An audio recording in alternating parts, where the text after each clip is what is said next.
la telefon. Alo, bună seara! Seara. Bună seara! Ați dorit eu să comand pizza acasă, vă rog? Am nevoie de un adult la telefon să poată să-mi confirme comanda dumneavoastră și adresa, vă rog. Eu sunt adult, eu sunt mare.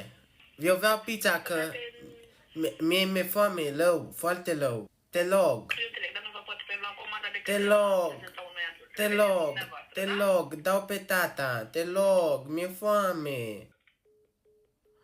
Mi-a închis. Bună seara, numărul telefon. De ce mi-ați închis? Vreți să sun la poliție să vă reclam? Eu vreau pizza.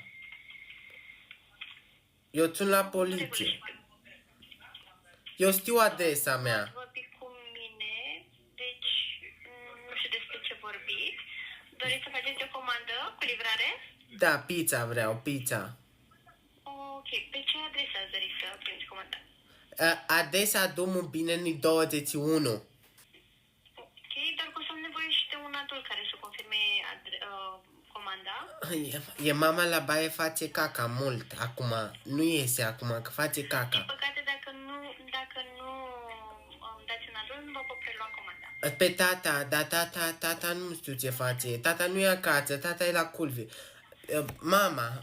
Mama e la baie. Vă rog să sunați când aveți un adult care să confirme comanda. Confirm eu.